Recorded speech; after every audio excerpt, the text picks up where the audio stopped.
Hello, my name's Faye and it's the 1st of October and I didn't do a wrap up for August or September. Don't mind my dog pacing in the background.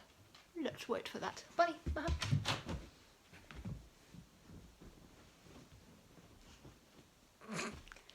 Where was I?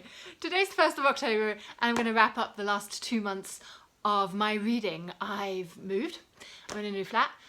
The last 2 months were really hectic with work and Corona stuff and oh yeah, moving, getting a new schedule for this one worked out with a new dog sitter. Very much first world problems, but it was a lot to me. I read 12 books in August and September, added up together. 7 in August, 5 in September. We're off to a great start. I thought I would mash the 2 months together because, you know, books are in my mind in different freshness degrees. So I just wrote down, you can't really see that, everything I read. And I'll start telling you about the 3 sort of rom-com books I read. That's why I decided to call them. I don't have them in physical format because I tend to read rom-coms, chick lit, romance, whatever you really want to call it, digitally quite often because I do like to read it late in the evening or like on the go because it's books that I typically find I can read small snippets of, and also they're major mood reads. I don't tend to buy a sort of rom-com-y fiction book planning to read it at some point in the future. It's very much a sort of Friday night, I don't have any plans, kind of spur of the action choice, and then I go into my Scribd app, see if there's something there, or sometimes I buy things for my Kindle, but I'm really trying to wean myself off that. Anywho, in August, I read a rom-com called Along for the Ride by Mimi Grace, and this one was fine. The main plot follows our male and female protagonist who have friends in common. She's the sister of the bride, he's the best mate of the groom. They meet under unfortunate events many years ago where they don't really like each other, and now they are driving the moving truck for said married couple across the country. It's sort of an enemies to lovers trope, which I don't love, but it's also a forced proximity trope, which I do love. It sort of unravels towards the end a little bit, I must admit. So don't love this one. Not sure what I gave it. 3 stars maybe, but it was a quick read, a fun read. I think I basically read it in one night, maybe had to like finish it off over breakfast on a Saturday. It's an interracial couple which I thought added to the story. It is mentioned at a few points within the storyline, but on the whole, meh, you know, quick read. Comparing that to my September rom-com choices, I read Get a Life, Chloe Brown by Talia Hibbert, which was everywhere. I also started Instagram last month, and I'm finding it pretty fun. And I saw Get a Life, Chloe Brown everywhere. I read this on holiday and it was a really, really great beach read. It follows our main protagonist, Chloe Brown, who has a sort of chronic pain disorder and is really like not very fun to be around, to be perfectly honest. She's sort of snarky and uses being pissed off and rude almost as a coping mechanism in her life, but as we get to know her and get to love her, we do understand how, you know, it would also do something with your people skills if you were always in pain. And our male protagonist, was he called Red? I believe he's called Red, is sort of working as the handyman in the apartment complex that she moves into when she decides to get a life. And it's a really gentle story that unfolds between the two of them. I must admit, I love a better hero, is that what they are called? They're sort of, you know, counterweight to the toxic masculinity alpha male out there in romance landia, and he was just really lovely. He's a sort of broken artist who horrible things have happened to, so he's kind of retreated from social life and is now watching these apartment complexes. And a great love story unfolds between them. Again, the ending was a tad annoying in my opinion. I really love a couple that communicates, and then the trouble that arises doesn't arise because they bicker and they're difficult and they actually aren't communicating properly, which is also why I don't like enemies to lovers tropes. I like it when the issues are something external that they overcome because they are so perfect for each other. Again, in Get a Life, Chloe Brown, that's not necessarily the case. I've heard other people be totally different opinion to me here, saying that they love the ending. I don't know. Read it yourself, make up your own mind. I also read The Switch by Beth O'Leary, which just the plot was perfect for me because it's basically a retelling of the movie The Holiday, where Cameron Diaz and Kate Winslet, I think, switch roles from LA to like Village, UK, and they switched their houses without knowing each other. This is not quite the same here. A grandmother and her granddaughter switch places, both having great reasons to do that. I was a bit surprised that it was quite heavy in parts because the sister of our protagonist, or you know, the other granddaughter, we find out, I hope we find out early in the story, otherwise I'm going to spoil you. No, I'm pretty sure we find out pretty early on. She died before the story starts, and this is a very traumatic and sad experience in the life of this family. So granddaughter and grandmother really need to like spruce up their life. So this combined a lot of things that I really love in rom-coms. I love the whole late 20s, early 30s career woman basically stops short in front of a burnout, has a shit boyfriend, and then retreats to the countryside to find herself. I just like that. And I also did really like this element of the grandmother also looking for love. After her husband of decades walks out on her and, you know, runs off with the salsa teacher, tango teacher, something like that. I don't know. I loved all of that. It is 100% predictable.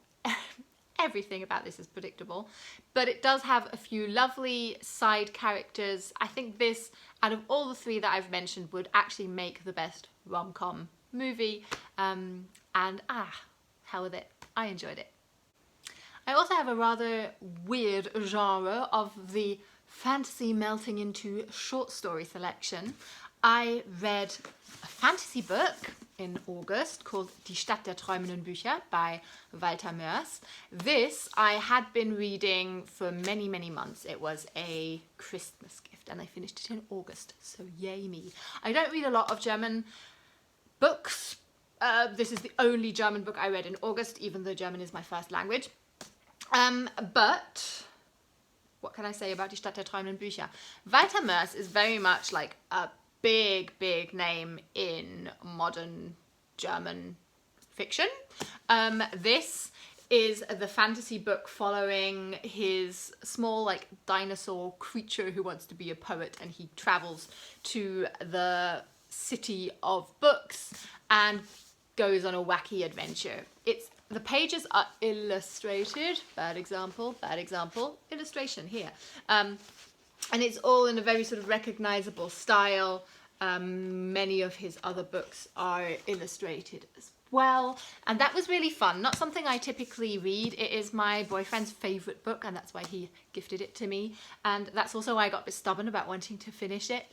It's super like wacky, creative, whimsical. There's loads of like new words made up on the page and creatures that are obviously borrowed from different stories and myths and jokes, but just not my kind of book. For me it was like a meh. I can appreciate, but I didn't love it. I'll give it 3 stars. For loads of people this is a 5-star book, and I can see why, but you know, reading is a question of taste. People, I don't know, I got very angry there. Then we're like melting into the short story part. I also read How Long Till Black Future Month by N.K. Jemisin in August.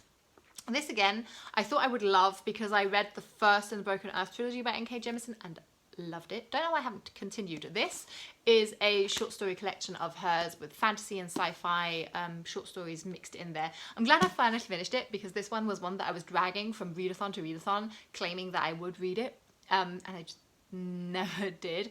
Some short stories were excellent. I think some did actually then lead to her writing full-length novels, and usually the more fantasy short stories in here I preferred to the leaning more towards the sci-fi short stories. I can't even say I'm not a short story person because I love some short stories, but in this case, all the short stories made me think, ooh, I wish that was a novel. And all the ones that I didn't love were, you know, pages too long because I didn't love them. I don't know, I can't really go into depth why somehow this didn't grab me quite the way I expected it to. I think it's an interesting display of how her craft as an author developed. She does in the introduction write about the importance of short stories and her finding her own writing skill, and like most people who enjoy reading, I have this dream of how magically in 5 years I will come upon a lot of money and just rent a cottage and write a book. But maybe writing short stories as a way to actually figure out how you can craft a story is the way to go. Yeah. And then ending on the actually short stories side of thing, I in August read The Eaten Heart, Unlikely Tales of Love. Yes, Love by Giovanni Boccaccio. Is that how you pronounce it? So these are short stories translated from the Italian, and it is part of the Penguin Great Love series, which I've started to collect. And Giovanni Boccaccio lived from 1313 to 1375, so these have aged pretty well. They've aged dreadfully if you want to talk about the role of like men and women, because almost every short story is about how women get to their way by using their bodies, but somehow, I don't know, I just accepted the fact that this is old and it's still really tongue-in-cheek. I don't know, I found these really amusing, really not something I would usually read, but that's the beauty of collecting a collection of published books, series like these, that you do end up reading something that you wouldn't, and just for that sake, I really appreciate it. Adding up August and September, I read 3 non-fiction books, so I'm liking how this is sort of spreading over different genres. I read, in which order am I going to do this? I'm going to start off with Bird Therapy by Jo Harkness. This is Jo Harkness's attempt to advertise bird therapy, or the act of birding, bird watching, as a means to reach mental health. He goes into his own struggle with mental health and how discovering this love for bird watching really helped him when classical medication, speech therapy, or just exercise fell short. And I did think that whole aspect was interesting. Having studied psychology myself, I do always appreciate people who are willing to look to the left and to the right and not just stick with classical psychology and psychiatry.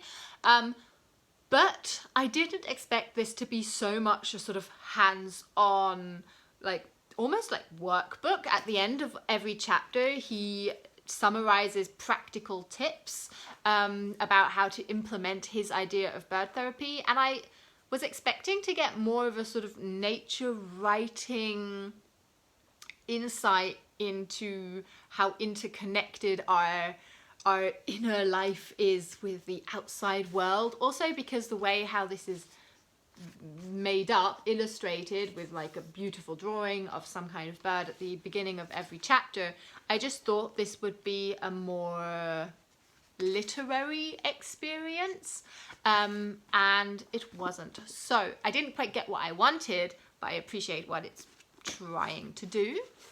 Then I read one of my favourite books of the year so far, The Year of More. No, The Story of More. Oops. The Story of More, How We Got to Climate Change and Where to Go From Here by Hope Jahren. Hope Jahren is my new crush. Like, I'm just going to read everything she writes.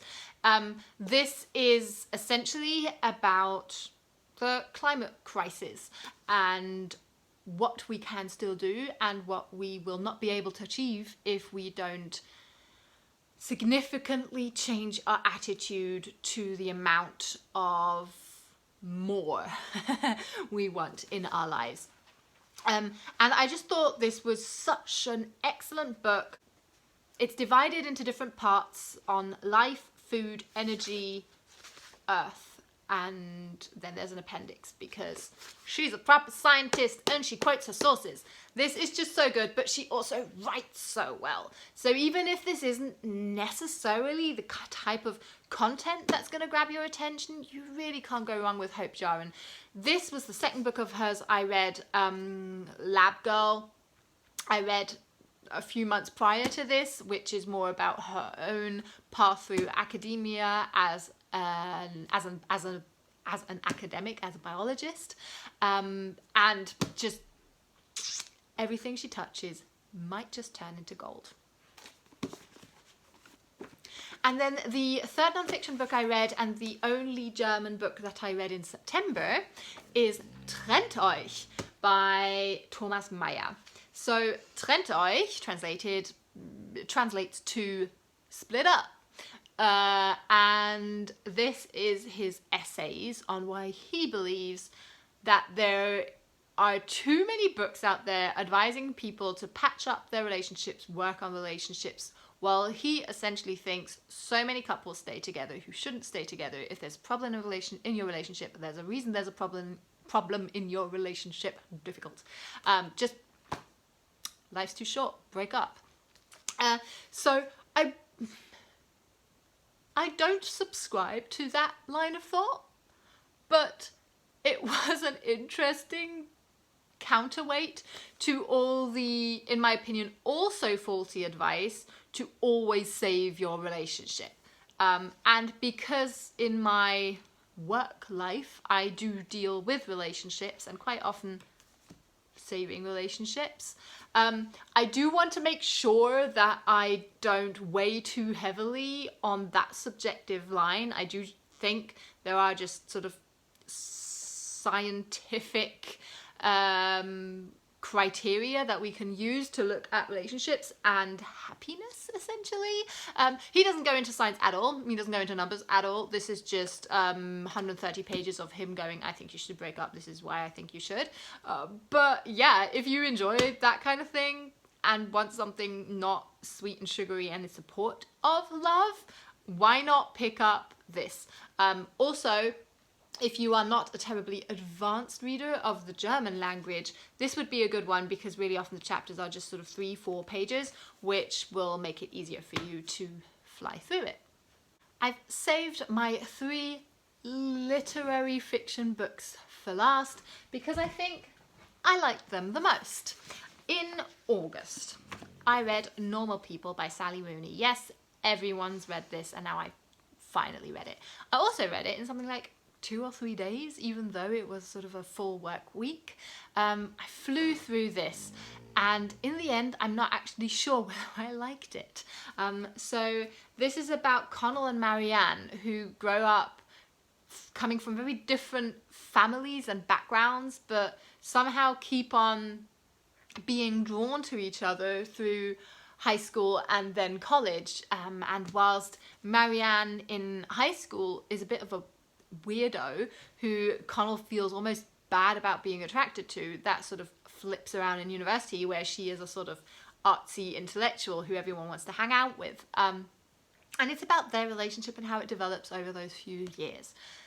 Something about it was utterly addictive and I realize why so many people have read it. But something about it also felt wrong. I wasn't sure whether I was supposed to root for them or just wish that they finally cut all ties to each other. Really funny in that way. But if you want a really page-turnery, quick read who everyone has already read and you want to be part of the party, I do recommend it.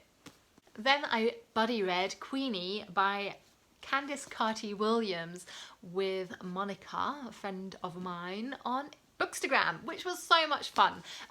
So great to talk about this with someone. Queenie as well has been making the rounds as a very popular book on Instagram especially. And it's basically about, it feels like, and I apologize for making this sound so basic, it's about growing up black in London, which none of those things apply to me, and yet I could really relate to Queenie. She is so tough in the face of adversity. She really goes through basically what you could classify as a depression and goes back to be with her family after her relationship goes up in flames. That's too dramatic. Her boyfriend breaks up with her. She has 3 really interesting friends, which that was like part of the discussion that Monica and I had about who we liked or disliked for what reasons, and that part I could really relate to, because at some point, don't you find that you just end up having made friends in your life who at some point in your relationship will do something that you just don't agree with, but they're your friends now and you're loyal, and if you're Queenie, you're super loyal, so you kind of excuse behavior of your friends towards you that you would have every right to condone. So that was just really interesting. Also, I thought this was a really nice ending because a lot wraps up, but it also doesn't push too much in the sort of romance direction, which is why I feel very comfortable just calling this like general fiction, literary fiction, whatever. I don't know names. And I just thought this was funny and heartwarming and just a really solid book. And then actually the last book I read in September, so like finished that off I think a day or 2 ago, was Agata by Anne-Catherine Baumann, which is translated from Danish. So I also got another translated book in there, an Italian one in August, a Danish one in September. I don't pay that much attention to it, and sometimes I think I should. And this is a very short novel about an old-aged therapist who's counting down the days until he can finally be a pensioner. Although he doesn't really know what being a pensioner would actually keep in store for him. And whilst he is taking us through his rather dark and dreary life, he meets his new patient Agata, and she changes his outlook on life.